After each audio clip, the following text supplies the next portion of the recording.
Dicen que en las haciendas más ricas de México no solo se cultivaba caña, sino también el silencio. Y que, a veces, entre los muros perfumados por el incienso y la hipocresía, nacían los pecados que ni los rezos podían enterrar. En 1847, en los campos ardientes de Puebla, una joven bastarda llamada Inés aprendió que el poder no siempre se hereda, a veces se toma con sangre. Lo que empezó como un secreto escondido entre los surcos de la tierra terminó convirtiéndose en una venganza que desmembró una familia entera, literalmente. ¿Y tú? ¿Crees que un pecado puede justificarse si fue sembrado por otro? Cuéntamelo en los comentarios antes de escuchar esta historia. Ahora, apaga las luces, sube el volumen, y acompáñame a descubrir qué ocurrió en la hacienda donde el linaje se pagó con incesto y cuchillos. En la primavera de 1847, la hacienda Los Remedios se alzaba como un monumento a la opulencia en el estado de Puebla, México. Sus muros de piedra volcánica habían resistido décadas de historia turbulenta, desde las guerras de independencia hasta los conflictos internos que aún sacudían a la joven nación. Don Cristóbal Mendoza, de 43 años, era el señor indiscutible de aquellas tierras que se extendían hasta donde alcanzaba la vista. Sus campos de caña de azúcar producían fortunas que alimentaban el estilo de vida aristocrático de su familia, un estilo que contrastaba brutalmente con la miseria de quienes trabajaban bajo el sol implacable del valle. La estructura social de la hacienda funcionaba como un organismo perfectamente jerarquizado. En la cima estaba la Casa Grande, una construcción colonial de 2 pisos con balcones de hierro forjado y patios interiores donde florecían jacarandas y bugambilias. Allí residía don Cristóbal con su esposa legítima, doña María Teresa, y su hijo Miguel Ángel, un joven de 20 años cuyo futuro estaba trazado desde su nacimiento. Más abajo en la escala social estaban los capataces, mestizos que habían ganado cierta confianza del patrón. Y en el escalón más bajo, en las viviendas de adobe que rodeaban los campos, vivían los trabajadores, familias enteras cuyas vidas transcurrían al servicio de la tierra que nunca les pertenecería. Entre estos últimos habitaba Rosa, una mujer de 35 años cuya belleza juvenil había sido consumida por 17 años de trabajo extenuante y exposición constante al sol. Su piel morena mostraba las marcas del tiempo y el esfuerzo, sus manos estaban callosas y sus ojos, alguna vez brillantes, ahora cargaban un cansancio que parecía grabado en el alma. Pocos en la hacienda recordaban que Rosa había sido diferente, que hacía casi 2 décadas había trabajado en la Casa Grande, en las cocinas, donde su juventud y gracia habían llamado la atención del patrón. Don Cristóbal no era diferente de otros hacendados de su época.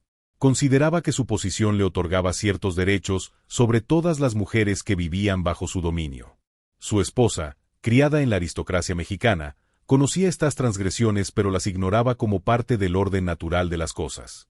El matrimonio era un contrato social y económico, no necesariamente uno basado en la fidelidad. Lo que importaba era la apariencia, el linaje legítimo, la continuidad del nombre familiar. La relación entre don Cristóbal y Rosa había durado apenas unos meses en 1829, encuentros furtivos en las noches cuando la casa dormía. Para el hacendado, Rosa era simplemente una diversión temporal, una de tantas. Para Rosa, joven e ingenua, aquellas atenciones de un hombre poderoso habían despertado esperanzas que jamás deberían haber existido. Cuando quedó embarazada, la ilusión se destruyó brutalmente. Don Cristóbal no solo negó cualquier responsabilidad, sino que ordenó que fuera expulsada de la Casa Grande. Rosa fue relegada a los cuarteles de los trabajadores, marcada públicamente como una mujer caída, objeto de murmuraciones y miradas de desprecio. El nacimiento de Inés en febrero de 1830 fue un evento que pasó casi desapercibido en la hacienda. Una niña más entre tantos hijos de trabajadores, destinada a repetir el ciclo de pobreza y servidumbre. Pero desde sus primeros años, Inés demostró ser diferente. Mientras otros niños aceptaban su destino con resignación, en ella crecía algo más peligroso que el simple resentimiento. Era una inteligencia afilada como cuchillo, una capacidad de observación que registraba cada injusticia, cada humillación, cada diferencia entre su vida y la del muchacho que crecía en la Casa Grande. Rosa nunca ocultó a su hija la verdad sobre su origen. Quizás fue un error, quizás un acto de honestidad brutal, pero Inés creció sabiendo exactamente quién era su padre y por qué vivía en la miseria mientras su medio hermano disfrutaba de todos los privilegios. Esta revelación no generó en la niña la vergüenza que Rosa esperaba, sino algo mucho más oscuro, una determinación férrea de que algún día las cosas cambiarían. Inés aprendió a leer casi por osmosis, mirando por las ventanas de la escuela improvisada donde el párroco enseñaba a los hijos de las familias acomodadas. Robaba papeles desechados, estudiaba cada letra, cada palabra, con una obsesión que alarmaba a su madre. A los 10 años ya leía mejor que muchos adultos educados. A los 12, había conseguido acceso a libros viejos que encontraba en los depósitos de la hacienda, volúmenes abandonados sobre historia, derecho, incluso filosofía. Leía a la luz de velas robadas, memorizando pasajes completos, construyendo un conocimiento que contrastaba violentamente con su posición social. Pero Inés también aprendió otra lección crucial, la necesidad de ocultar sus capacidades. Entendió desde temprano que una mujer demasiado inteligente, especialmente una de su clase, sería vista como una amenaza. Así que desarrolló dos personalidades, la externa, sumisa y silenciosa, que cumplía con sus deberes sin destacar, y la interna, que observaba, analizaba y planeaba. Esta dualidad se volvió parte fundamental de su naturaleza, una máscara que aprendió a usar con perfección inquietante. Miguel Ángel Mendoza creció completamente ajeno a la existencia de su media hermana. Su mundo estaba circunscrito a la casa grande, a las lecciones con tutores privados, a los viajes ocasionales a la Ciudad de México donde su padre lo presentaba en sociedad. Era un joven apuesto, con los rasgos definidos de la familia Mendoza, el cabello oscuro peinado con cuidado y modales aristocráticos que había pulido desde la infancia.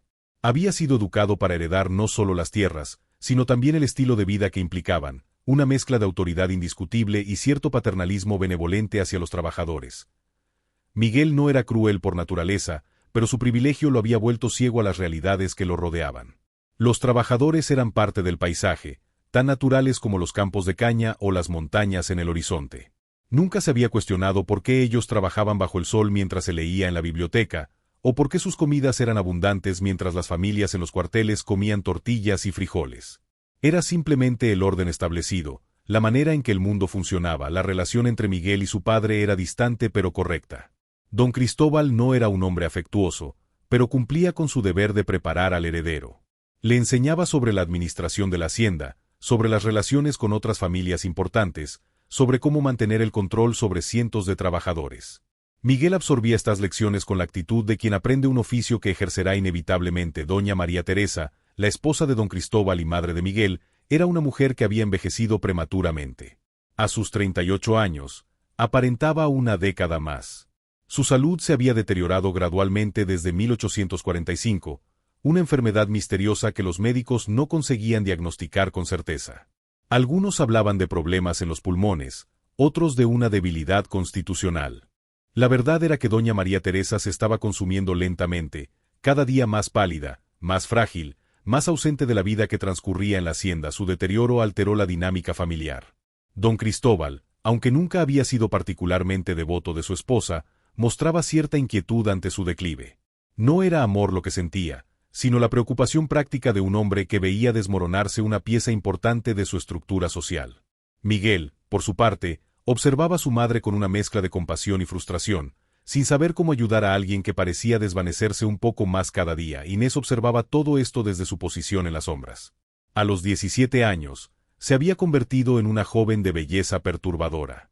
Su rostro mostraba la mezcla de sus herencias, los pómulos altos y la piel morena de su madre, pero también algo de la estructura facial de los Mendoza, una similitud que habría sido evidente para cualquiera que mirara con atención.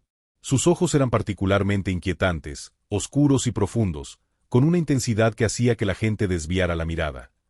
A diferencia de otras jóvenes de la hacienda, Inés había rechazado todos los intentos de cortejo. No participaba en las festividades donde los trabajadores buscaban pareja, no mostraba interés en los hombres que la miraban con deseo mal disimulado. Esta actitud la había convertido en objeto de murmuraciones. Algunos decían que se creía superior, otros que estaba loca, unos pocos que había hecho algún tipo de pacto oscuro. La verdad era más simple y más terrible. Inés estaba esperando.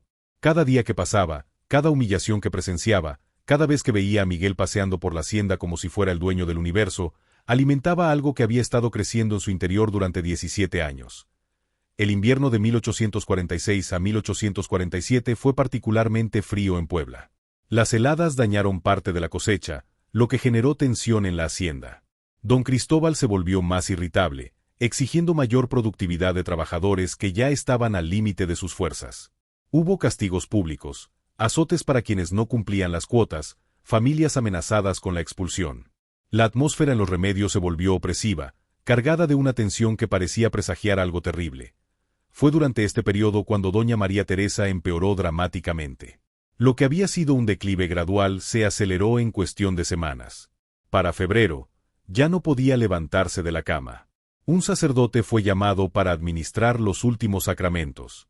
La casa grande se sumió en una quietud mórbida, con sirvientes moviéndose como fantasmas y Miguel pasando horas junto a la cama de su madre moribunda. Rosa observaba estos acontecimientos con sentimientos encontrados.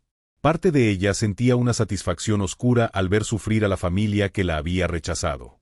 Pero otra parte, la que aún conservaba algo de humanidad, sentía una compasión involuntaria por el sufrimiento humano, sin importar quién lo padeciera. Intentó hablar con Inés sobre estos sentimientos, pero su hija la miraba con una frialdad que la aterraba. Ya no reconocía a la niña que había criado. Algo fundamental se había roto en Inés, o quizás nunca había existido. Doña María Teresa falleció el 8 de marzo de 1847, justo cuando los campos comenzaban a reverdecer con la llegada de la primavera. Su muerte fue tranquila, rodeada por su esposo y su hijo, con el sacerdote rezando oraciones en latín. Fue enterrada en la capilla privada de la hacienda, en una cripta junto a otros miembros de la familia Mendoza. El funeral fue un evento que congregó a la aristocracia de Puebla, una demostración de estatus social donde cada detalle estaba cuidadosamente orquestado para reflejar la importancia de los Mendoza. Los trabajadores de la hacienda observaron el espectáculo desde la distancia, conscientes de que se esperaba de ellos un mínimo de respeto, pero sin ser realmente parte del duelo. Para ellos, la muerte de Doña María Teresa era simplemente otro evento en la vida de los patrones, algo que los afectaba solo en la medida en que alteraba la rutina de trabajo. Inés también observó el funeral, pero con ojos diferentes. Vio la oportunidad en medio de la tragedia. La muerte de la esposa legítima había creado un vacío en la casa grande, un desorden en la estructura doméstica que podría ser aprovechado. La casa necesitaría reorganización, nuevo personal, cambios en la distribución de tareas. Y en ese caos, una joven inteligente y observadora podría encontrar una manera de infiltrarse. Durante los 3 meses de luto oficial, don Cristóbal se encerró en sus aposentos, cumpliendo con las expectativas sociales de un viudo afligido. Miguel también guardó el luto con seriedad, vistiendo de negro y evitando cualquier actividad que pudiera parecer inapropiada. La hacienda funcionaba bajo la supervisión de los capataces, con don Cristóbal haciendo apariciones ocasionales pero sin el control férreo de antes. Fue al final de este periodo, en junio de 1847, cuando Inés ejecutó la primera fase de su plan. Se presentó ante el mayordomo de la Casa Grande, un hombre mayor que había servido a los Mendoza durante décadas, y ofreció sus servicios como criada personal. Argumentó que tenía experiencia en labores domésticas, que sabía leer y escribir, que era discreta y trabajadora. El mayordomo, abrumado por la necesidad de reorganizar el personal tras la muerte de Doña María Teresa, aceptó sin hacer demasiadas preguntas. Rosa se enteró de los planes de su hija con horror. Intentó disuadirla, advertirle sobre los peligros de acercarse a la Casa Grande, de exponerse a don Cristóbal. Pero Inés la tranquilizó con palabras suaves y mentiras convincentes. Dijo que solo buscaba mejorar su situación, que era una oportunidad de ganar mejor salario, que sabría mantener su lugar. Rosa quiso creerle, necesitaba creerle, porque la alternativa era demasiado terrible de contemplar. El día que Inés cruzó el umbral de la Casa Grande como empleada fue el día que selló el destino de todos. Llevaba consigo solo una pequeña bolsa con sus escasas pertenencias y un odio tan antiguo y profundo que había dejado de sentirse como una emoción para convertirse en parte esencial de su ser. Don Cristóbal la vio por primera vez en 17 años cuando ella le sirvió el desayuno. Sus ojos pasaron sobre ella sin reconocimiento, sin el menor indicio de memoria. Para él, era simplemente otra criada mestiza, intercambiable con docenas de otras, pero Miguel sí la notó. Había algo en aquella joven que captaba su atención de una manera que no conseguía explicar. No era solo su belleza, aunque era innegablemente hermosa. Era algo en sus movimientos, en la manera en que sostenía su mirada un segundo más de lo apropiado, en el porte que parecía demasiado digno para alguien de su posición. Miguel se descubrió observándola mientras realizaba sus tareas, buscando excusas para cruzarse con ella en los corredores.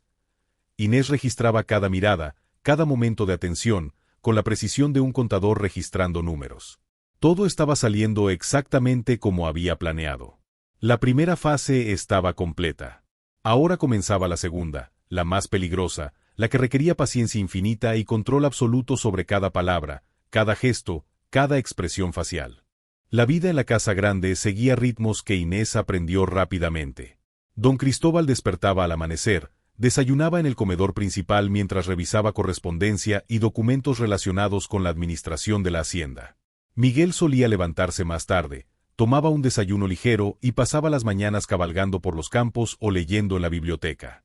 Las tardes transcurrían en actividades administrativas para el padre y en clases con tutores para el hijo, aunque a sus 20 años Miguel ya había completado la mayor parte de su educación formal. Las comidas eran los únicos momentos en que padre e hijo compartían espacio de manera consistente. Durante estos encuentros, don Cristóbal impartía lecciones sobre el manejo de la propiedad, hablaba sobre política nacional, comentaba sobre familias de la aristocracia poblana. Miguel escuchaba con atención variable, a veces interesado, a veces claramente aburrido por temas que le parecían distantes de su realidad inmediata. Inés servía estas comidas con una eficiencia silenciosa que la hacía casi invisible. Esta invisibilidad era intencional, parte de una estrategia cuidadosamente diseñada. Durante las primeras semanas en la casa grande, se aseguró de ser la criada perfecta, discreta, eficiente, siempre disponible pero nunca entrometida. Aprendió los gustos de don Cristóbal, anticipaba las necesidades de Miguel, memorizaba cada detalle de la rutina familiar, pero mientras cumplía con sus deberes, Inés también exploraba. La casa grande era un laberinto de habitaciones, corredores y espacios ocultos que revelaban mucho sobre quienes la habitaban. Descubrió que don Cristóbal guardaba documentos importantes en un escritorio con cerradura en su estudio, que Miguel pasaba horas en la biblioteca leyendo novelas románticas francesas, que había pasadizos de servicio que conectaban diferentes partes de la casa sin pasar por las áreas principales. La biblioteca se convirtió en un punto focal de su atención.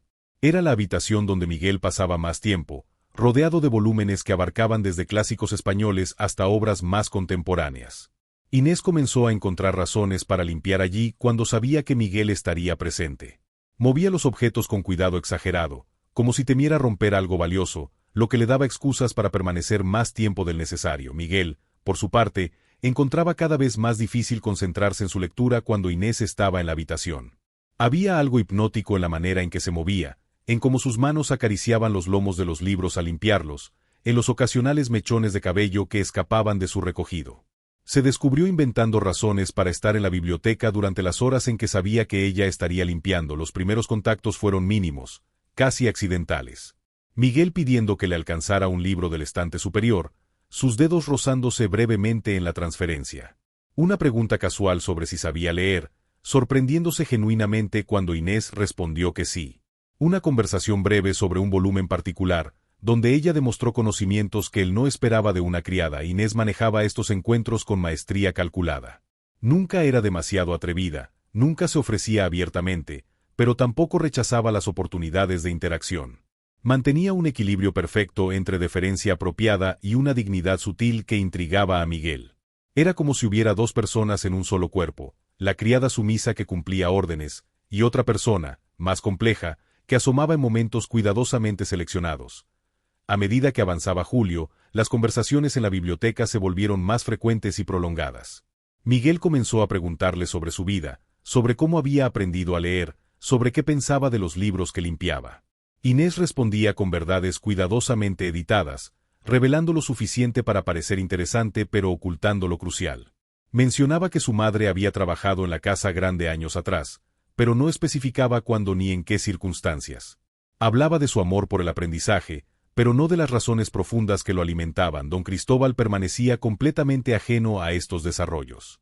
Su atención estaba concentrada en asuntos más urgentes: la administración de la hacienda, que requería constante vigilancia, las negociaciones con comerciantes de la Ciudad de México para la venta de la cosecha de caña, y las complicaciones políticas que surgían de la guerra con Estados Unidos, que aunque se desarrollaba principalmente en el norte, generaba inestabilidad económica en todo el país.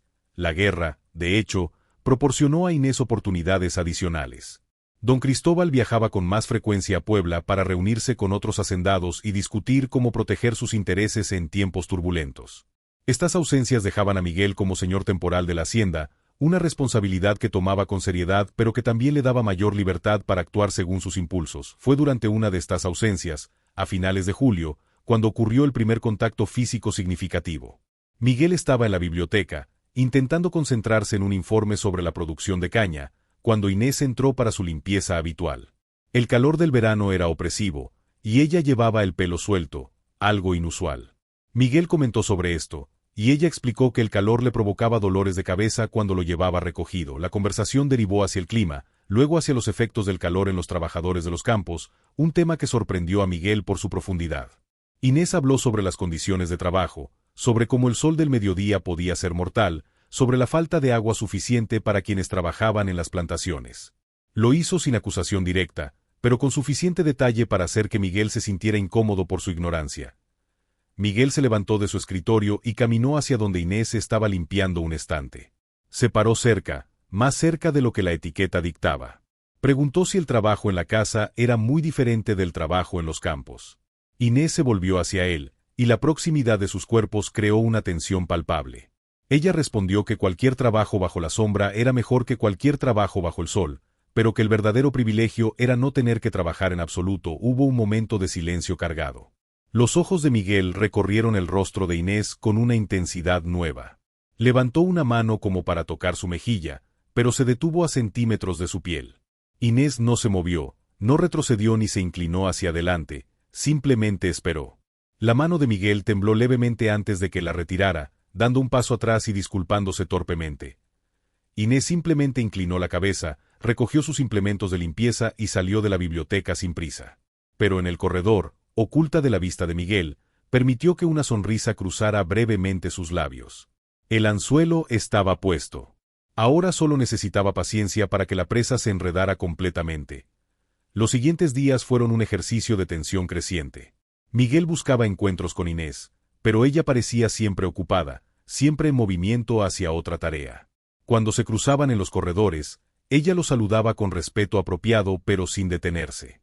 Cuando servía las comidas, era eficiente y profesional. Esta aparente indiferencia solo intensificaba la obsesión de Miguel. Don Cristóbal regresó de uno de sus viajes a principios de agosto, trayendo noticias preocupantes sobre el avance de las tropas estadounidenses. La guerra estaba yendo mal para México, y había temores de que el conflicto pudiera extenderse incluso a regiones como Puebla. Esto generaba ansiedad entre los hacendados, que veían amenazadas sus propiedades y su estilo de vida. Pero para Miguel, estas preocupaciones parecían distantes y abstractas. Su atención estaba consumida por la joven criada que parecía haberse vuelto esquiva justo cuando él más deseaba su compañía. Comenzó a actuar de maneras inusuales. Visitaba las cocinas con pretextos débiles, deambulaba por áreas de la casa donde normalmente no tenía razón para estar, se quedaba despierto hasta tarde esperando algún encuentro casual. Inés sabía exactamente lo que estaba haciendo. Cada ausencia era calculada, cada aparición cronometrada para maximizar el impacto. Cuando finalmente permitió otro encuentro significativo, fue en circunstancias que había orquestado cuidadosamente. Era una noche de luna llena a mediados de agosto. Don Cristóbal se había retirado temprano, exhausto por otro viaje. Miguel, incapaz de dormir, bajó a la biblioteca buscando algún libro que lo distrajera. La encontró allí, leyendo bajo la luz de una lámpara de aceite. Esto en sí mismo era una transgresión. Las criadas no debían usar los espacios de la familia para actividades personales.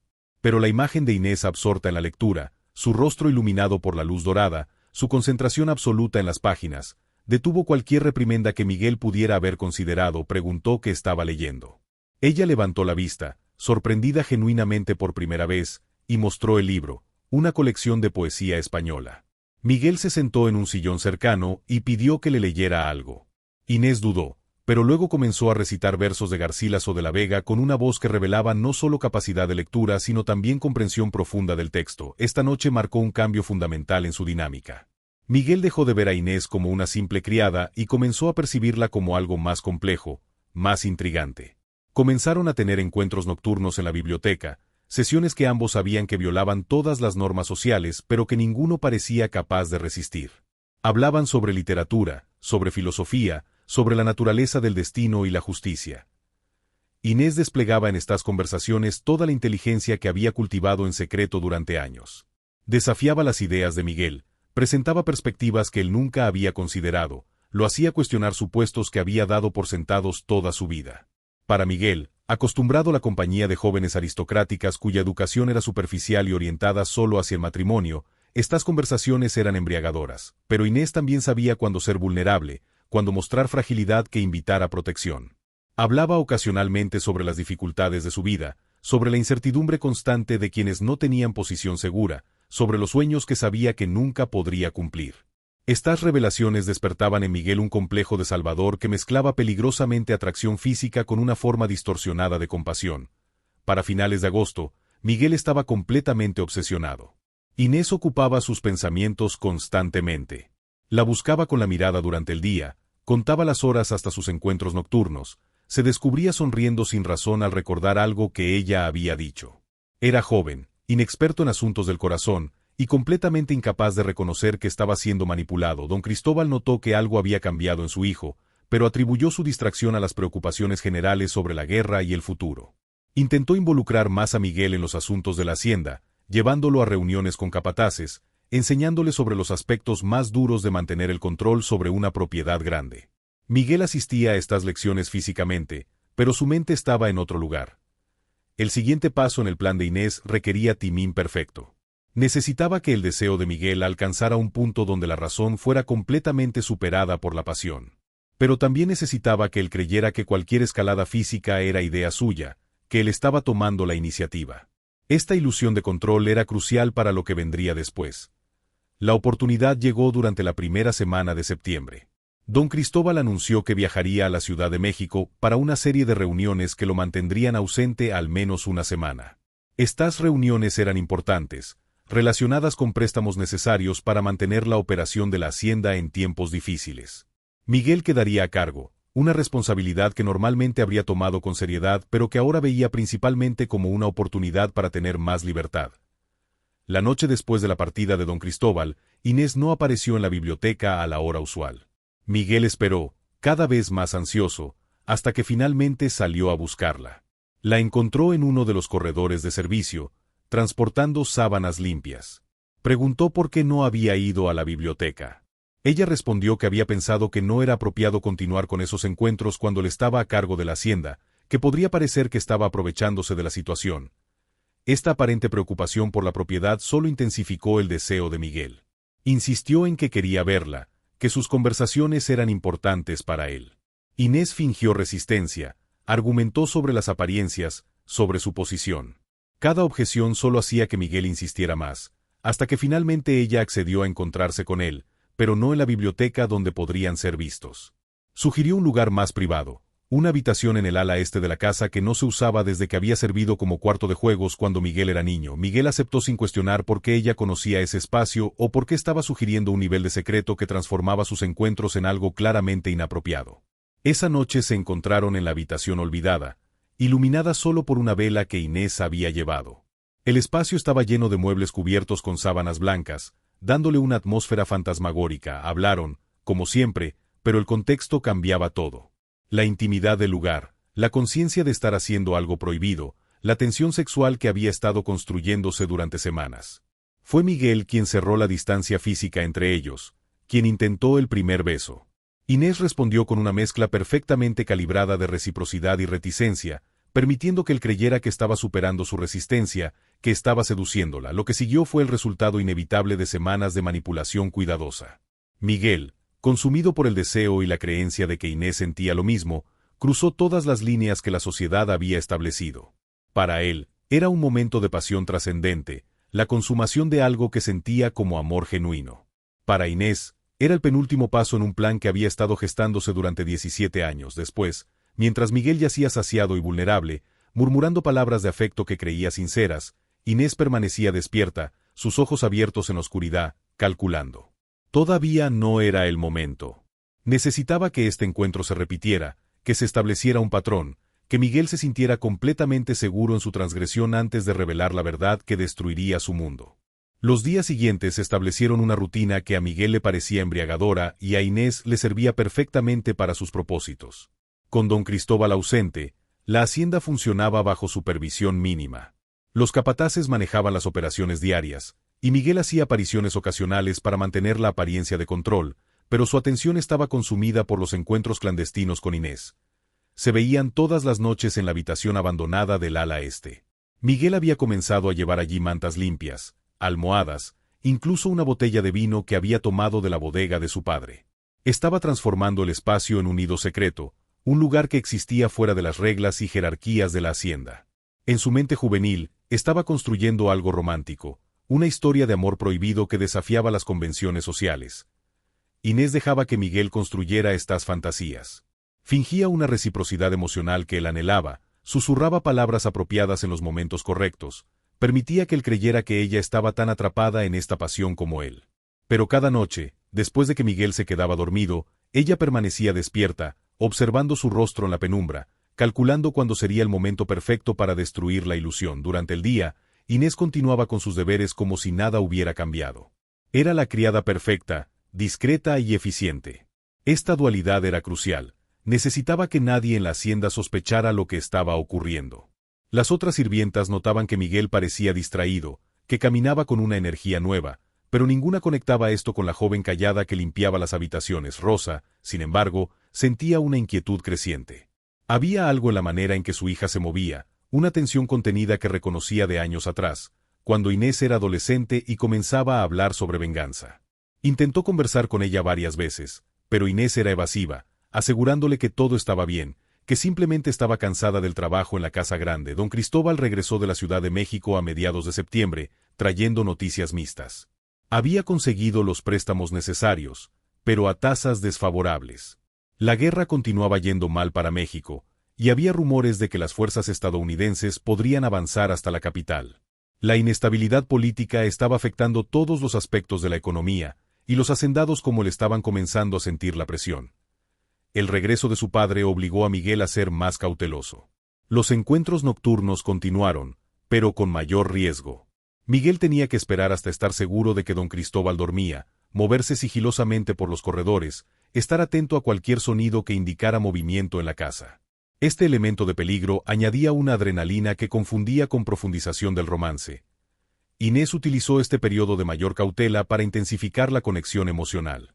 Hablaba más sobre sí misma, revelaba verdades cuidadosamente seleccionadas sobre su vida. Mencionó que había crecido viendo la casa grande desde la distancia, soñando con un mundo diferente.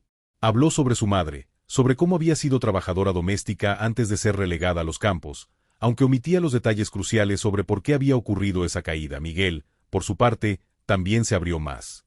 Habló sobre las presiones de ser el heredero único, sobre las expectativas que pesaban sobre él, sobre su sensación de estar atrapado en un destino que no había elegido.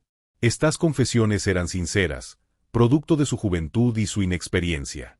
No tenía la sofisticación para reconocer que estaba siendo manipulado para crear precisamente este tipo de vínculo. Una noche, a finales de septiembre, Miguel comenzó a hablar sobre el futuro. Dijo que no podía imaginar su vida sin Inés, que lo que compartían era demasiado importante para ser solo un secreto temporal. Mencionó posibilidades que en su mente parecían viables. Podría instalarla en una casa en Puebla, visitarla regularmente, mantenerla como su amante oficial. No veía la ironía de estar proponiendo exactamente el tipo de arreglo que su padre había tenido con docenas de mujeres. Inés escuchó estas fantasías con una mezcla de furia contenida y satisfacción fría. Era exactamente el tipo de arrogancia que había esperado, la confirmación de que Miguel, por todo su aparente afecto, nunca la vería como igual. Todavía era una posesión, algo que podía ser instalado convenientemente fuera del camino mientras él cumplía con su destino aristocrático de casarse con alguien de su clase. Pero mantuvo su máscara, sonrió tristemente y dijo que esos sueños eran imposibles, que ella era solo una criada sin futuro. Miguel insistió, abrazándola con fervor, prometiendo que encontraría una manera. Inés permitió que la consolara, que creyera que estaba calmando sus miedos. En realidad, estaba calibrando. Casi era el momento. El catalizador final llegó la primera semana de octubre. Don Cristóbal anunció que había comenzado negociaciones para un matrimonio ventajoso para Miguel. La familia en cuestión era de Guadalajara, propietaria de extensas tierras dedicadas al cultivo de agave. Una alianza entre las dos familias consolidaría posiciones económicas y crearía una red de influencia significativa. La joven en cuestión tenía 16 años, había sido educada en un convento, y según todos los informes era apropiadamente sumisa y devota. Miguel recibió esta noticia con horror. No porque tuviera objeciones filosóficas al matrimonio arreglado, que era perfectamente normal en su clase, sino porque ahora tenía a Inés. La idea de casarse con una desconocida mientras su corazón pertenecía a otra persona le parecía una tragedia insoportable. Intentó argumentar con su padre, sugiriendo que era demasiado joven, que la situación política hacía inapropiado considerar matrimonios en ese momento. Don Cristóbal desestimó estas objeciones con la paciencia impaciente de quien explica lo obvio a un niño. El matrimonio no era sobre sentimientos personales, sino sobre alianzas estratégicas. Miguel cumpliría con su deber como todos los hombres de su posición lo hacían. Si necesitaba consuelo emocional o físico fuera del matrimonio, ese era un asunto privado que manejaría con discreción, como su padre había hecho durante décadas.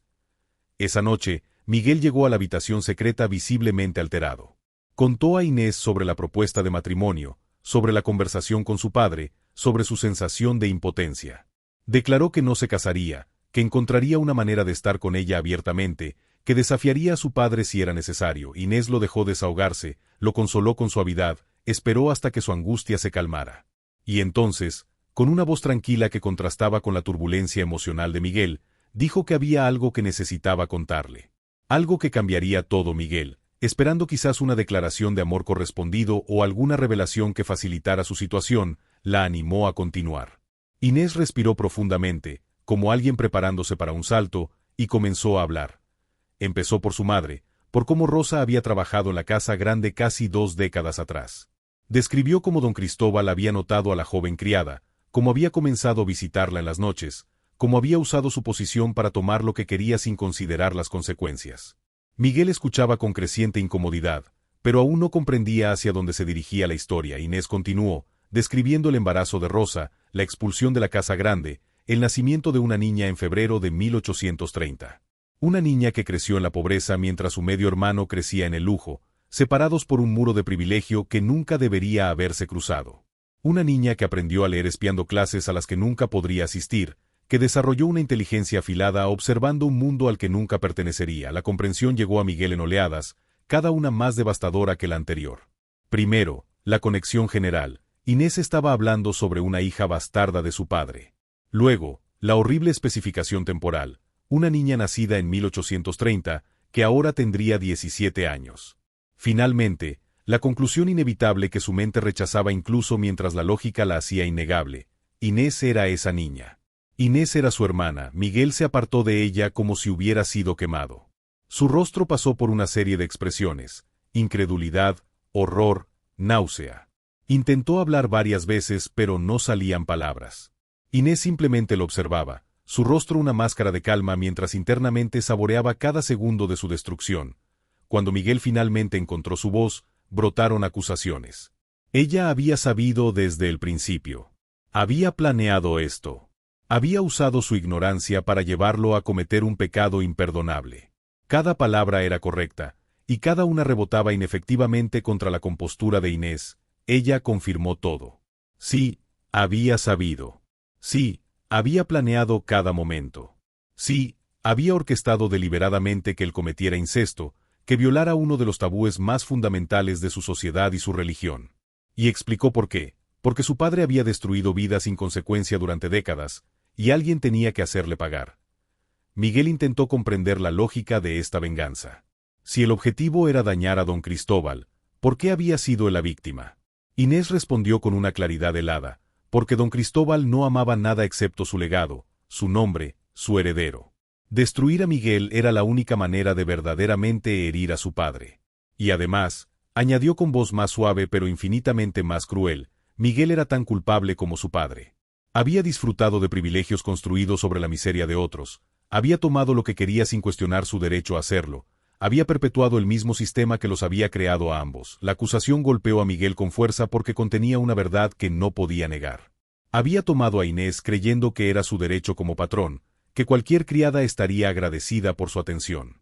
La línea entre su comportamiento y el de su padre era más delgada de lo que le resultaba cómodo reconocer, pero el horror del incesto superaba cualquier reflexión moral más compleja. Miguel comenzó a hiperventilar, su mente rechazando la realidad de lo que había hecho. Se había acostado con su hermana. Repetidamente. Había disfrutado de ello. Había imaginado un futuro con ella. La náusea que había estado creciendo finalmente lo venció, y vomitó en una esquina de la habitación. Inés no mostró compasión. Había esperado 17 años para este momento, había soportado humillación tras humillación, había construido este plan con paciencia infinita. La angustia de Miguel no generaba más simpatía que la que él o su padre habían mostrado hacia las innumerables personas que habían explotado. Cuando Miguel se recuperó lo suficiente para hablar, su voz era un susurro roto. Preguntó qué planeaba hacer ahora, si iba a exponer todo, a destruir públicamente a la familia Mendoza. Inés sonrió por primera vez, una expresión sin calidez que no alcanzó sus ojos. Dijo que la exposición pública sería demasiado abstracta, demasiado distante. Don Cristóbal necesitaba entender su pérdida de manera visceral, inmediata, física. Miguel no comprendió inmediatamente la implicación de estas palabras. Su mente, sobrecargada por revelaciones traumáticas, no podía procesar otra amenaza. Se levantó torpemente, alejándose de Inés, murmurando que necesitaba pensar, que necesitaba estar solo.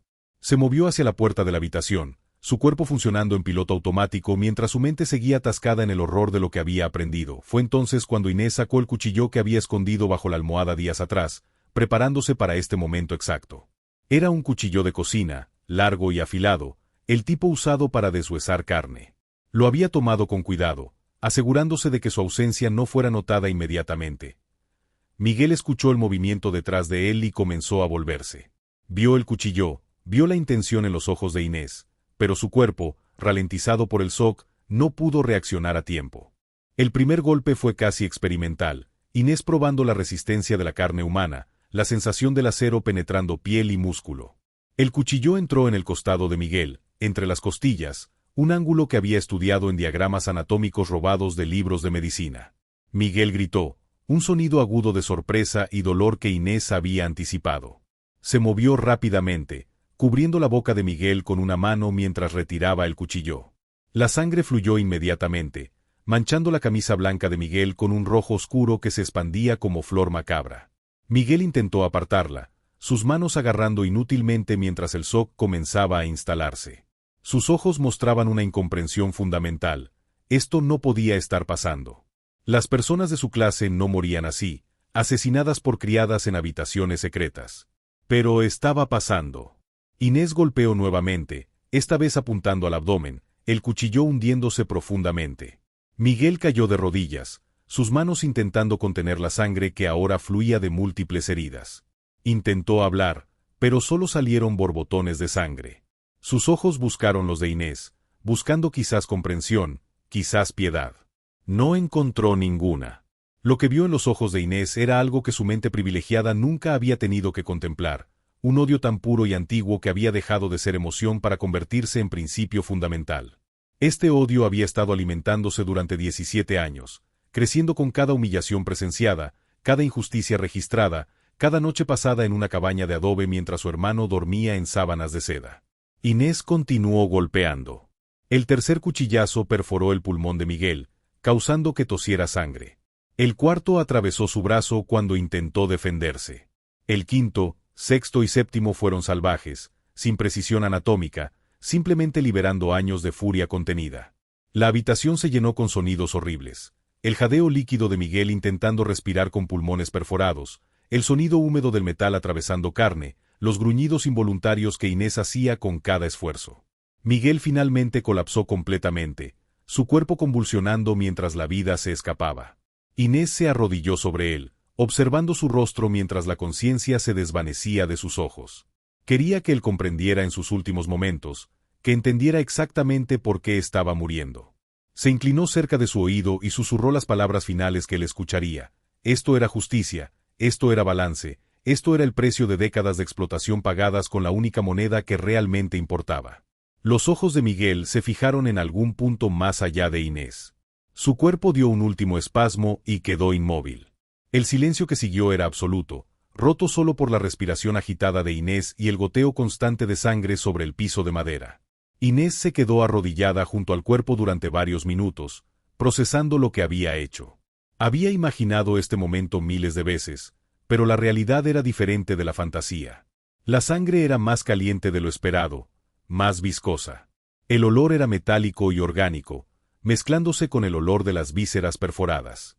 El cuerpo de Miguel, que horas antes había estado vivo y cálido bajo sus manos, ahora era solo carne inerte. Pero no había lugar para dudas o arrepentimiento. Esta era solo la primera parte. Don Cristóbal necesitaba encontrar a su hijo, necesitaba ver lo que su bastarda había hecho, necesitaba comprender la extensión de su pérdida. Y para eso, el cuerpo de Miguel necesitaba ser preparado de manera especial. Inés había estudiado anatomía humana tan meticulosamente como había estudiado todo lo demás. Sabía dónde estaban las articulaciones principales, como separar los miembros de manera más eficiente. Había robado herramientas del cobertizo donde se procesaban animales para consumo, sierras para hueso, cuchillos más especializados, incluso un hacha pequeña. Había escondido estas herramientas en la habitación días atrás, envueltas en trapos y colocadas dentro de un baúl viejo que contenía juguetes olvidados de la infancia de Miguel. La ironía de esto, usar los objetos de su infancia privilegiada para almacenar los instrumentos de su destrucción, no se le escapaba. Comenzó el trabajo con la eficiencia de quien ha planeado cada paso. Extendió una sábana grande en el suelo y arrastró el cuerpo sobre ella. La sangre empapó inmediatamente la tela, pero eso era esperado. Necesitaba contener tanto fluido como fuera posible para evitar que se filtrara a través del piso hacia las habitaciones inferiores. El primer miembro que separó fue el brazo derecho. Encontró la articulación del hombro, insertó el cuchillo en el punto exacto donde había estudiado que el hueso se conectaba, y comenzó a cortar. El cartílago se resistió, requiriendo más fuerza de la que había anticipado. Sudaba por el esfuerzo físico, sus manos resbalando ocasionalmente en la sangre que cubría todo. La separación del brazo tomó casi 20 minutos. Cuando finalmente se desprendió, Inés lo envolvió cuidadosamente en otra sábana y lo colocó aparte. El brazo izquierdo siguió, un proceso un poco más rápido ahora que había aprendido de la experiencia anterior. Las piernas fueron más difíciles, requiriendo el uso de la sierra para cortar a través del hueso más grueso del fémur cuando el cuchillo no fue suficiente. El sonido de la sierra contra el hueso era terrible, un chirrido que Inés temía pudiera escucharse fuera de la habitación. Pero la habitación estaba en un ala aislada de la casa, y las gruesas paredes de piedra contenían la mayor parte del sonido. Trabajó lo más rápido posible, consciente de que el amanecer llegaría eventualmente. La cabeza fue la parte más difícil psicológicamente. Requería decapitar el cuerpo, separar completamente la cabeza del torso. Inés tuvo que hacer varios cortes profundos alrededor del cuello antes de poder usar la sierra en la columna vertebral. Cuando la cabeza finalmente se separó, los ojos de Miguel aún estaban abiertos, fijos en una expresión de horror congelado. Inés cerró esos ojos con dedos ensangrentados. Aunque Miguel había sido su enemigo, aunque su muerte era necesaria para su venganza, había algo demasiado humano en esa mirada fija. Envolvió la cabeza cuidadosamente en una sábana limpia, asegurándose de que quedara completamente cubierta. El torso, ahora sin extremidades ni cabeza, era una masa informe de órganos y costillas expuestas. Inés lo observó por un momento, procesando la transformación de persona a partes anatómicas. Había una cualidad casi abstracta en lo que veía, como si hubiera dejado de ser algo que había sido Miguel para convertirse simplemente en tejido y hueso. Pero no había terminado. Necesitaba el corazón. Había decidido semanas atrás que el corazón de Miguel sería parte crucial de su mensaje. Usó el cuchillo más afilado para abrir la cavidad torácica más ampliamente, exponer el corazón que había dejado de latir horas atrás. Lo extrajo con cuidado, un órgano sorprendentemente pesado y firme en sus manos. Este órgano había bombeado sangre que era mitad suya, sangre que compartían a través de su padre. Este corazón había latido más rápido cuando Miguel la veía, sin saber que estaba sintiendo atracción por su propia hermana. Ahora estaba inmóvil, frío, solo un músculo más separado de su función. Limpió el área de trabajo lo mejor que pudo, usando las sábanas ensangrentadas para absorber la mayor cantidad de fluido posible. El piso de madera estaba manchado, pero eso ya no importaba. Para la mañana, todos en la hacienda sabrían lo que había pasado. Las manchas serían evidencia, no algo a ocultar. Las partes del cuerpo fueron envueltas individualmente, cada una preparada para su ubicación específica. Inés había planeado meticulosamente dónde colocar cada parte para maximizar el impacto. La cabeza iría donde don Cristóbal la vería primero en su rutina matutina. Los brazos y piernas marcarían lugares significativos de la casa. El torso y el corazón irían a la capilla, un mensaje sobre la naturaleza sagrada de la familia que don Cristóbal había profanado. Transportar las partes a sus ubicaciones requirió múltiples viajes a través de la casa dormida. Inés se movía como un fantasma, conocía cada tabla del piso que crujía, cada corredor que debía evitar. Había pasado semanas estudiando los patrones de sueño de todos en la casa, sabiendo exactamente cuándo era seguro moverse. La cabeza de Miguel fue colocada en el centro de la mesa del comedor, sobre un plato de porcelana fina, como una grotesca parodia de una comida formal. Inés la posicionó cuidadosamente, asegurándose de que los ojos cerrados estuvieran orientados hacia la silla donde don Cristóbal se sentaba cada mañana. Un brazo fue dejado cruzando la puerta del estudio de don Cristóbal, imposible de pasar sin notar. El otro brazo fue colocado en las escaleras principales, como señalando hacia el segundo piso.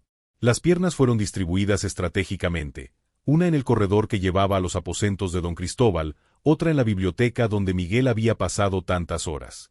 El torso y el corazón fueron llevados a la capilla privada de la familia. Inés abrió las puertas de madera tallada que normalmente estaban cerradas con llave, usando una copia que había hecho semanas atrás. El espacio interior olía a incienso viejo y cera de vela. Imágenes de santos miraban desde las paredes con expresiones de piedad congelada. Colocó el torso de Miguel directamente frente al altar, donde la familia se arrodillaba para rezar. El corazón lo posicionó sobre el altar mismo, entre los candelabros, como una ofrenda pagana. Era una profanación deliberada, un acto que sabía sería visto como casi tan horrible como el asesinato mismo. Cuando todas las partes estuvieron en posición, Inés regresó a su pequeña habitación en el área de servicio. Se lavó meticulosamente, fregando la sangre de sus manos y brazos, cambiándose a ropa limpia. Su vestido ensangrentado y las herramientas fueron escondidos en un lugar donde serían encontrados fácilmente cuando las autoridades llegaran. No intentaba evitar ser capturada, todo lo contrario, su captura era parte esencial del plan. Se acostó en su cama estrecha y esperó el amanecer. No sentía remordimiento, ni horror por lo que había hecho. Sentía principalmente una satisfacción fría y una anticipación por ver la cara de don Cristóbal cuando descubriera lo que había perdido. El sol comenzó a iluminar el cielo alrededor de las 5 de la mañana. Inés escuchó los primeros movimientos en la casa, sirvientes levantándose para comenzar sus tareas diarias, el ruido distante de alguien encendiendo fuego en la cocina. Esperó, sabiendo que los gritos comenzarían pronto. El primer grito llegó a las 6:15 de la mañana. Una de las criadas de cocina, entrando al comedor para comenzar a preparar el desayuno, se encontró con la cabeza de Miguel sobre la mesa. Su chillido de terror resonó por toda la casa, un sonido agudo que despertó inmediatamente a todos los que aún dormían. Don Cristóbal bajó corriendo, vistiendo solo su bata de dormir, seguido por varios sirvientes que habían acudido al grito. La escena que encontró en el comedor era de una grotesquería calculada. La cabeza de su hijo, pálida por la pérdida de sangre, con los ojos misericordiosamente cerrados pero inequívocamente muerta, descansaba como centro de mesa macabro. El hacendado se quedó paralizado, su cerebro rechazando inicialmente lo que sus ojos veían. Hubo un momento suspendido donde simplemente no procesó la realidad, donde esperó que fuera alguna especie de ilusión. Luego dio un paso adelante, extendió una mano temblorosa hacia la cabeza, como si al tocarla pudiera confirmar o negar su realidad. El contacto con la carne fría desató algo en don Cristóbal. Emitió un sonido que no era completamente humano, algo entre rugido y gemido, mientras su cuerpo se convulsionaba. Cayó de rodillas junto a la mesa, agarrando el borde para sostenerse mientras oleadas de shock recorrían su sistema. Los sirvientes permanecían congelados en horror, ninguno sabiendo qué hacer ante tal atrocidad. Fue el mayordomo, el mismo hombre mayor que había contratado a Inés meses atrás, quien finalmente recuperó suficiente compostura para tomar acción. Ordenó a alguien que fuera a buscar al párroco y a las autoridades, a otro que asegurara que ningún sirviente saliera de la propiedad. Mientras esto ocurría, otros sirvientes comenzaban a hacer descubrimientos igualmente horribles por toda la casa. El brazo en la puerta del estudio. Las piernas distribuidas estratégicamente. Cada hallazgo generaba nuevos gritos, nueva histeria. La casa grande se transformó en escena de caos, con gente corriendo en diferentes direcciones, algunos buscando más partes del cuerpo, otros simplemente huyendo del horror. Don Cristóbal permaneció en el comedor, arrodillado junto a la mesa, incapaz de procesar más allá del hecho fundamental de que su hijo estaba muerto. Su heredero, su continuación, la razón de toda su construcción de imperio, había sido reducido a partes dispersas por su propia casa. Comenzó a sollozar, sonidos secos y terribles que sacudían su cuerpo entero. Fue el párroco, llegando media hora después, quien encontró el torso y el corazón en la capilla. Su grito de profanación igualó los gritos de terror de los sirvientes. Que alguien hubiera colocado restos humanos en espacio consagrado, sobre el altar mismo, era una violación que iba más allá del simple asesinato. Era un ataque contra lo sagrado, contra el orden divino mismo. Las autoridades llegaron antes del mediodía, el alcalde de pueblo más cercano, acompañado por varios hombres armados que servían como fuerza policial rudimentaria. Encontraron la hacienda sumida en histeria apenas controlada. Don Cristóbal había sido llevado a su habitación donde un médico intentaba tratarlo por lo que parecía ser un episodio cerebrovascular. El lado izquierdo de su cara había comenzado a caer, y no podía hablar coherentemente. La investigación comenzó inmediatamente, aunque la culpable no era misteriosa. Múltiples sirvientes reportaron que Inés había estado faltando de sus tareas esa mañana. Una búsqueda de su habitación reveló ropa ensangrentada escondida bajo su cama, junto con las herramientas usadas para desmembrar el cuerpo. No había intentado deshacerse de la evidencia o escapar. La encontraron sentada tranquilamente en la habitación de sirvientes, esperando. Cuando los hombres armados entraron para arrestarla, se puso de pie sin resistencia, extendió sus muñecas para ser atadas. Su rostro mostraba una calma inquietante, como si hubiera estado esperando este momento y lo recibiera con satisfacción. El traslado a la prisión en Puebla fue un evento que atrajo multitudes. La noticia del asesinato se había extendido rápidamente, amplificada por detalles que se volvían más grotescos con cada repetición. Para cuando llegaron a la ciudad, cientos de personas se habían reunido para ver a la mujer que había asesinado y desmembrado al hijo de un hacendado prominente. Inés caminó entre la multitud con la cabeza erguida, sin mostrar vergüenza o miedo. Esta dignidad inquietante solo intensificaba el horror que la gente sentía. Una asesina que muestra remordimiento podía ser comprendida dentro de marcos morales conocidos. Pero esta mujer joven, hermosa, que había cometido actos de barbarie extrema sin aparente perturbación, desafiaba la comprensión. La prisión en Puebla era una estructura colonial que había visto siglos de sufrimiento humano. Inés fue colocada en una celda individual, apartada de otros prisioneros. Las autoridades temían tanto por su seguridad como por la posibilidad de que influyera a otros. Había algo en ella que hacía que incluso los guardias endurecidos se sintieran incómodos. Durante los 3 días siguientes, mientras se preparaba el juicio, Inés fue interrogada múltiples veces. Confesó libremente el asesinato, describiendo cada detalle con precisión clínica. Pero cuando le preguntaban por el motivo, sus respuestas eran crípticas. Hablaba sobre justicia, sobre balances que necesitaban ser restaurados, sobre pecados de padres visitados sobre hijos. Los interrogadores no sabían qué hacer con estas respuestas. Buscaban motivos comprensibles, rechazo romántico, agravios laborales, quizás locura simple. Pero Inés no encajaba en ninguna de estas categorías. Era claramente inteligente, articulada, perfectamente consciente de sus acciones y sus consecuencias. No estaba loca en ningún sentido legal. Fue solo cuando un investigador más persistente comenzó a indagar sobre su historia personal que la verdad comenzó a emerger. Preguntó sobre su madre, sobre su padre. Inés, decidiendo que era tiempo de que la verdad completa se conociera, reveló su relación con don Cristóbal. Explicó que era su hija bastarda, que Miguel había sido su medio hermano. Esta revelación añadió una dimensión completamente nueva al horror. El asesinato ya era terrible, el desmembramiento grotesco, pero el elemento de incesto involuntario transformaba todo en tragedia griega. Los detalles comenzaron a filtrarse al público, y la historia se convirtió en algo más que un simple crimen. Se transformó en moralidad sobre consecuencias de la explotación aristocrática. El juicio fue programado para comenzar el 18 de octubre de 1847.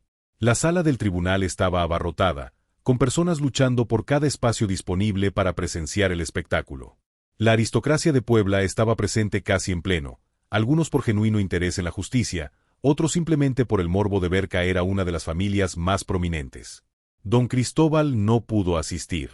El derrame cerebral lo había dejado parcialmente paralizado e incapaz de hablar. Yacía en su cama en la hacienda, atendido por médicos que dudaban que recuperara funcionalidad significativa. Su imperio, construido durante décadas, comenzaba a desmoronarse sin su control directo. Inés fue llevada al tribunal encadenada, pero caminando con la misma dignidad inquietante que había mostrado desde su arresto. Vestía un vestido simple, su cabello estaba limpio y arreglado, y sus ojos escaneaban la sala con inteligencia alerta. No parecía una criminal esperando juicio, sino alguien preparado para dar testimonio. El juez era un hombre de 60 años, veterano de décadas manejando casos en Puebla. Había visto mucho en su carrera, pero incluso él parecía perturbado por la acusada frente a él. Leyó los cargos con voz formal: asesinato premeditado, profanación de cadáver, violación de espacio sagrado. Cada cargo llevaba pena potencial de muerte. Cuando se le preguntó cómo se declaraba, Inés respondió con voz clara: culpable de todos los cargos. Esta admisión inmediata sorprendió a la sala. Normalmente los acusados al menos intentaban alguna defensa, buscaban circunstancias atenuantes. Pero Inés no solo admitía sus crímenes, sino que parecía orgullosa de ellos. El fiscal, un hombre ambicioso que veía este caso como oportunidad para avanzar su carrera, presentó su caso con dramática eficiencia. Describió el asesinato en detalle gráfico, usando el horror de los hechos para inflamar las emociones del público. Presentó las herramientas usadas para desmembrar el cuerpo, las sábanas ensangrentadas, testimonios de sirvientes que describían encontrar las partes dispersas. Pero cuando llegó el turno de la defensa, algo inesperado ocurrió. El abogado asignado para defender a Inés, un hombre joven con ideales reformistas, decidió no disputar los hechos sino presentar el contexto. Con permiso renuente del juez, comenzó a construir un relato sobre don Cristóbal Mendoza y décadas de explotación. Llamó a testigos de la hacienda, trabajadores que describieron las condiciones de trabajo, las mujeres que habían sido usadas y descartadas, los niños bastardos que crecían en la pobreza mientras sus medio hermanos legítimos vivían en lujo. Construyó un cuadro de un sistema fundamentalmente injusto, donde hombres como don Cristóbal operaban con impunidad absoluta. Luego llamó a Rosa al estrado. La madre de Inés era una sombra de sí misma, consumida por horror y culpa. Con voz temblorosa, describió su relación con don Cristóbal, el embarazo, la expulsión. Habló sobre criar a Inés, sabiendo que su padre vivía a metros de distancia, pero la trataba como inexistente. Cada palabra era testimonio del sistema que había creado a Inés. El fiscal objetó repetidamente, argumentando que nada de esto justificaba asesinato y desmembramiento. El juez estaba de acuerdo en principio, pero permitía que el testimonio continuara. Había algo en esta historia que resonaba incluso con él, alguien firmemente establecido en la estructura de poder que Inés había atacado. Finalmente, Inés misma fue llamada a testificar. Subió al estrado con calma, juró decir la verdad aunque todos sabían que ya había confesado todo. El abogado defensor le preguntó que explicara, en sus propias palabras, por qué había hecho lo que hizo. Inés habló durante casi una hora. No intentó justificar sus acciones en términos legales, sino que explicó la lógica que la había llevado a este punto. Describió 17 años de observar injusticia, de conocer su lugar en un sistema que la había marcado como inferior desde su nacimiento. Habló sobre ver a Miguel crecer con todo lo que debería haber compartido, sobre la arrogancia casual con que los privilegiados tomaban lo que querían. Explicó que había seducido a Miguel deliberadamente, que había orquestado el incesto como parte de su venganza.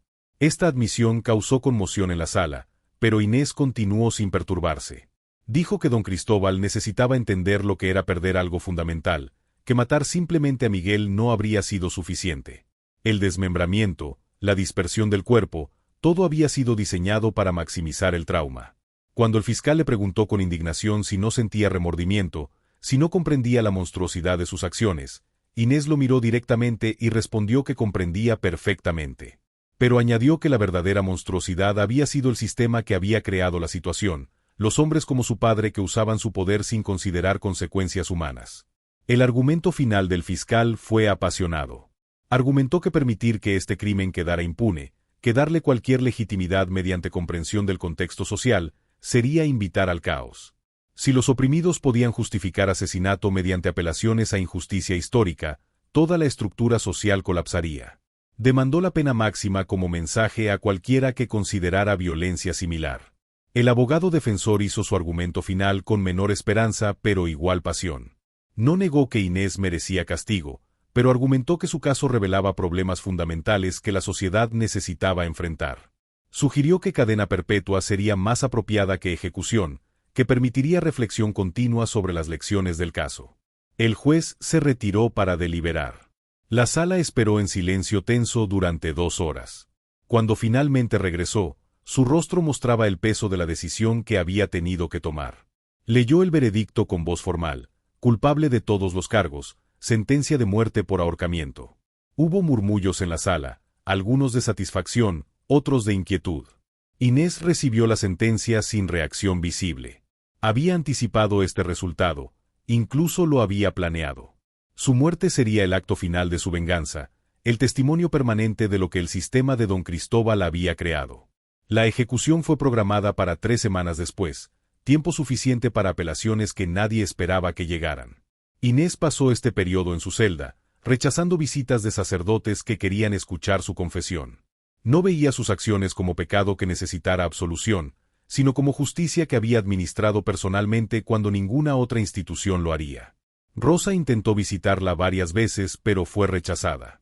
Inés no quería ver a su madre, no quería enfrentar el dolor que su venganza había causado a la única persona que genuinamente la había amado. Era más fácil mantener su convicción absoluta sin ese recordatorio de costo humano. El 8 de noviembre de 1847, Inés fue llevada a la plaza principal de Puebla donde se había erigido el patíbulo. Miles de personas se habían reunido para presenciar la ejecución, una multitud que incluía todo el espectro social desde aristocracia hasta los más pobres. Algunos venían por justicia, otros por espectáculo, muchos simplemente porque era el evento más significativo que ocurriría en la ciudad ese año. Inés caminó hacia el patíbulo sin necesidad de ser arrastrada. Subió los escalones con la misma dignidad que había mostrado durante todo el proceso. El verdugo, un hombre que había ejecutado a docenas, más tarde comentaría que nunca había visto a alguien enfrentar la muerte con tal calma. Se le ofreció una última oportunidad de hablar. Inés aceptó, mirando a la multitud reunida. Sus palabras finales fueron simples pero resonaron. Dijo que moría sin arrepentimiento, que si tuviera que vivir de nuevo haría lo mismo. Que su muerte no era el final, sino testimonio de que incluso los más oprimidos podían exigir precio por injusticia. La capucha fue colocada sobre su cabeza. La soga ajustada alrededor de su cuello. Hubo un momento de silencio absoluto en la plaza, miles de personas conteniendo el aliento. Luego la trampilla se abrió, y el cuerpo de Inés cayó, el cuello rompiéndose instantáneamente. La muerte fue rápida, más misericordiosa que lo que ella había dado a Miguel. Su cuerpo fue dejado colgando durante 1 hora, como era costumbre, antes de ser bajado. No hubo familia que reclamara el cuerpo, así que fue enterrado en una tumba sin marcar en el cementerio de pobres de Puebla. Don Cristóbal sobrevivió 5 años más al derrame cerebral, confinado a una silla de ruedas, incapaz de hablar o de administrar la hacienda que había construido. La propiedad cayó gradualmente en decadencia, los trabajadores se dispersaron, los campos fueron eventualmente vendidos para pagar deudas acumuladas. Murió en 1852, algunos decían que de desgosto, otros que simplemente de tiempo y enfermedad. Rosa desapareció de los registros históricos después del juicio. Probablemente regresó a algún pueblo remoto, buscando anonimato después del escándalo. No hay registro de su muerte o de qué fue de ella en sus años finales.